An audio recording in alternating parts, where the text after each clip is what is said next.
Tapashima, the dress label yaba no about customization.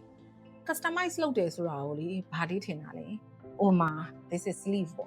Alia sleeve. Sleeve ma de lo tasali like out customization coralai. Damamoloshin dali and nearly deep chinny out to painting like out customize lo corala. Damamoloshin amaru de lo adding what are adding like sweetly what hala customization corala. It's only alter, no? It's only adjustment. Customizations are valid, yeah. Customizations are you on inside. You, who you are, the bride. I'm talking about bride, no? Bride ke dream, bride ke vision, bride ke bride pitching sanda akong asani sabi do. Twala outfit ko customization lo kora. Everybody said customization. I don't customization customization is only depend on you, my bride. Bride yaga tu ba pitching le tu pitching na o tu ye dream outfit so tu ma shi le tu ye culture tu ye midazu when you pitching na tu na pat time mi do phit la de result to customized dress custom dress လို့ခေါ်တယ်။အင်ကြီးတစ်ခုဝယ်လာတဲ့ဟာကိုကျမတို့ကအင်ကြီးလေးကရင်က36ဖြစ်နေတာကိုကျမ32လေးလုပ်ပေးလိုက်တာကို customization လုပ်ထားတယ်လို့ပြောလို့မရဘူး။ပြောလို့မရ။ It's only alter and adjustment. ကိုရှိကို customer တယောက်ကလာတယ် bride တယောက်ကလာတယ် Okay. I want to make this dress. အဲ့ဒါကို order ယူတဲ့လူက order ယူလိုက်တယ်။ဘာရောင်ချုပ်မယ်ဘာ fabric ချုပ်မယ်။အဲ့ဒါကိုယူသွားတယ်tailor ဖြစ်စေဒီဇိုင်နာတယောက်ဖြစ်စေဒီ dress ကို making လုပ်နေတဲ့လူကိုသူသွားပြီးပေးတယ်။သွားပြီးပေးတာကိုအဲ့ဒါကို customization ခေါ်လိုက်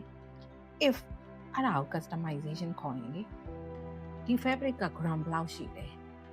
ဒီ materials က madam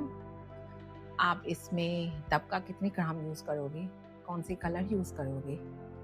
အဲ့ဒါကို customer နဲ့ connect ဘယ်လိုလုပ်လဲသိလားတင်ကိုယ်တိုင်ဒီအကြောင်းတွေဘာ details မှမသိပဲနဲ့ customer ကိုဘယ်လို connect လုပ်ပြီးဘယ်လိုရှင်းပြမလဲတင်ကိုတစ်ဆင့် designer ဒါလေးသုံးထားတယ်နော် customer ကိုပြလိုက်ပါဆိုဒီသုံးထားတဲ့ပုံလေးကို customer ကို you can share ဒီထဲမှာဘာ fabric ကိုဘာ needle နဲ့ needle မှာလည်းအမျိုးမျိုးရှိတယ်နော်ဘာ needle နဲ့သုံးထားလဲဆိုတော့ Google ထောက်ကြည့်ပါလားဒါမှမဟုတ်လို့ရှိရင် ChatGPT နဲ့ကြည့်ပါလားဒါမှမဟုတ်လို့ရှိရင် designer share တဲ့ဟာလေးကိုပဲပြန်ဖတ်ပြီး customer ကိုရှင်းပြမှာလားဒီထဲမှာ timing ဘယ်လောက်သုံးထားလဲဒီထဲမှာ materials ဘယ်လောက်သုံးထားလဲ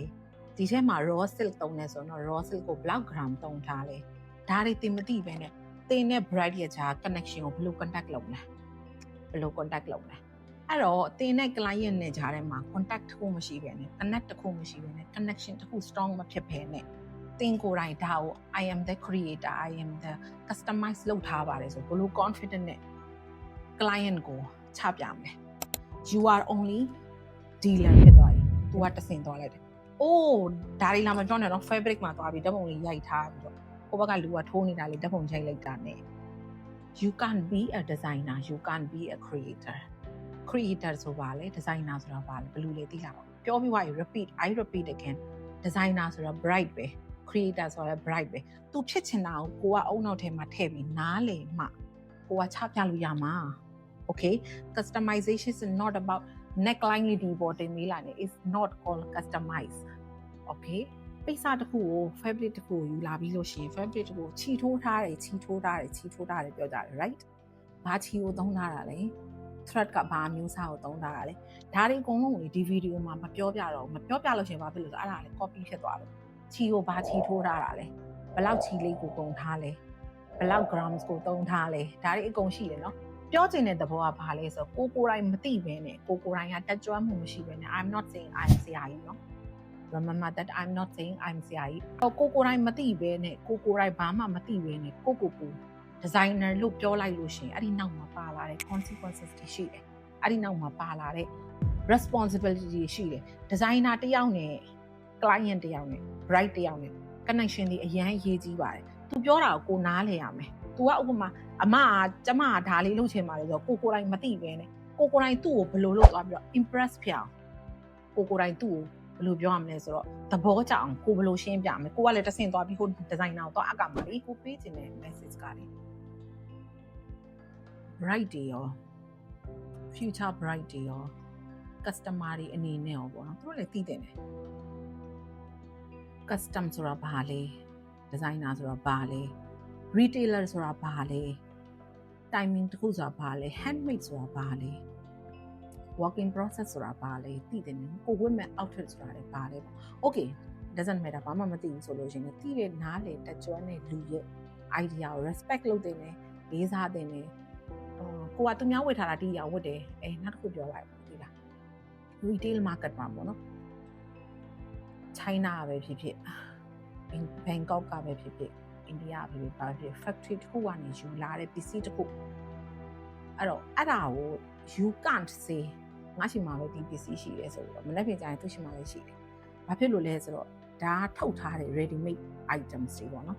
။အဲ့တော့ပြောချင်တာကဘာလဲဆိုတော့ဒီကိုမလုပ်ထားတဲ့ပစ္စည်းတစ်ခုကိုတေချာချာ create လုပ်ထားတဲ့ပစ္စည်းတစ်ခုမကိုလက်နဲ့လုပ်ထားတဲ့ပစ္စည်းတွေမဟုတ်တဲ့၍သင်ပြောလို့မရဘူး။အမလည်း retail ရောင်းနေလေအမလည်းငကရမယ်ဒီငကအမချိန်မှာပဲရှိပါပဲတော့အမပြောလို့မရဘူး။အကယ်အမလုပ်ထားတဲ့ဟာမဟုတ်ရင်okay ဒီနေ့အမကဒီ dress လေးပဲကျမရှိမှဒီ dress လေးပဲရပါမယ်နော်